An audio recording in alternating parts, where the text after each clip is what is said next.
Like I read things, like I read like Nottingham Post like every day, and I read the comments people write, like when someone's been stabbed or someone's been arrested for carrying a knife, and I see people comment like, oh, he's just a thug, but there's so much more to it. Like this person might go home to nothing.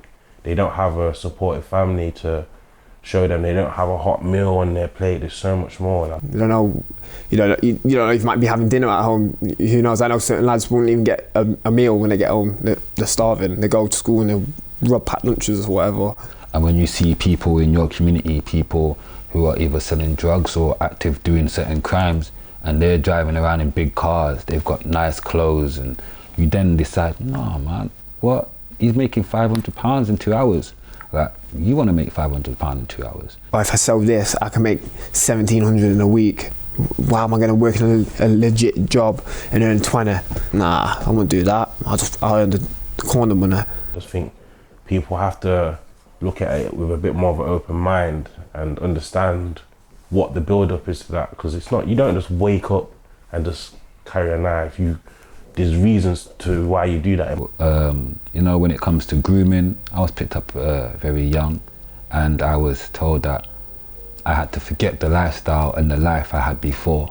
Family and friends, believing everyone in my circle was my family, everyone in my circle was my friend. I can only just imagine how scared the young people are who are living through this and seeing their friends and family members being killed on our street. You turn to a blade because it's the quickest thing for protection. Cops are not going to come in 5 minutes. You're thinking, am I going to be breathing in a minute? Is my mum going to be burying me? Or am I going to be surviving for the next week? It is that real. Girls are actually being drawn into this as well. Girls are used and abused, they're used for sex, they're used to carry guns and knives and that kind of stuff. You might just get an innocent lad who's got nothing to do with anything because he's walking down a certain street with his hood up in a Nike suit, a Nike or something, and then it will just retaliate in 5 seconds, you're stabbed and you're dead. And it's sad because it is that quick and it is that easy to happen.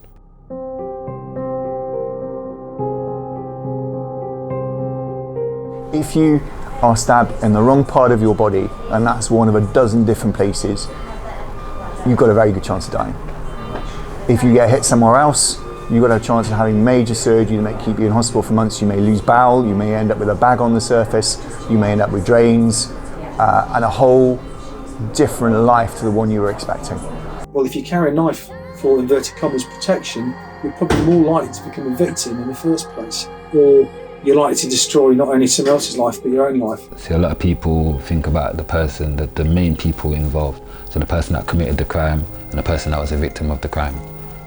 Hardly ever think about the people on the outside. The victim's life's been destroyed, the family's been destroyed. Their own lives, the perpetrator, has been destroyed, and all because of what was a senseless action.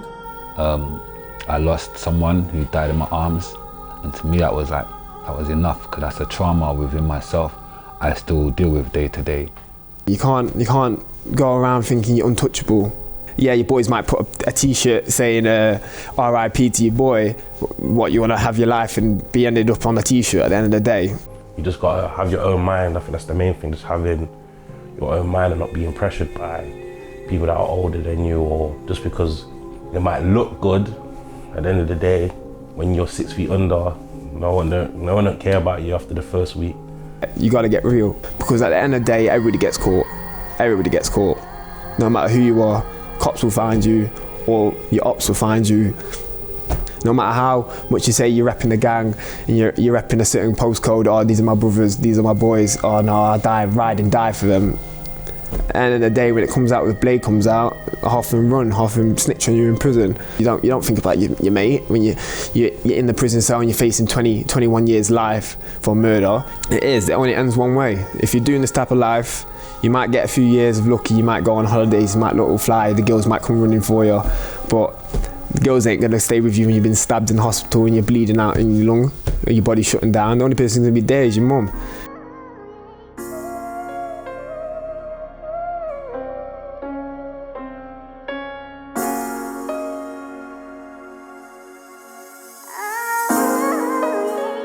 In a good life, plans of a big yard and a nice wife.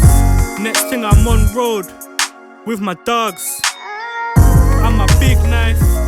Any pull it out. Wasn't gonna think twice.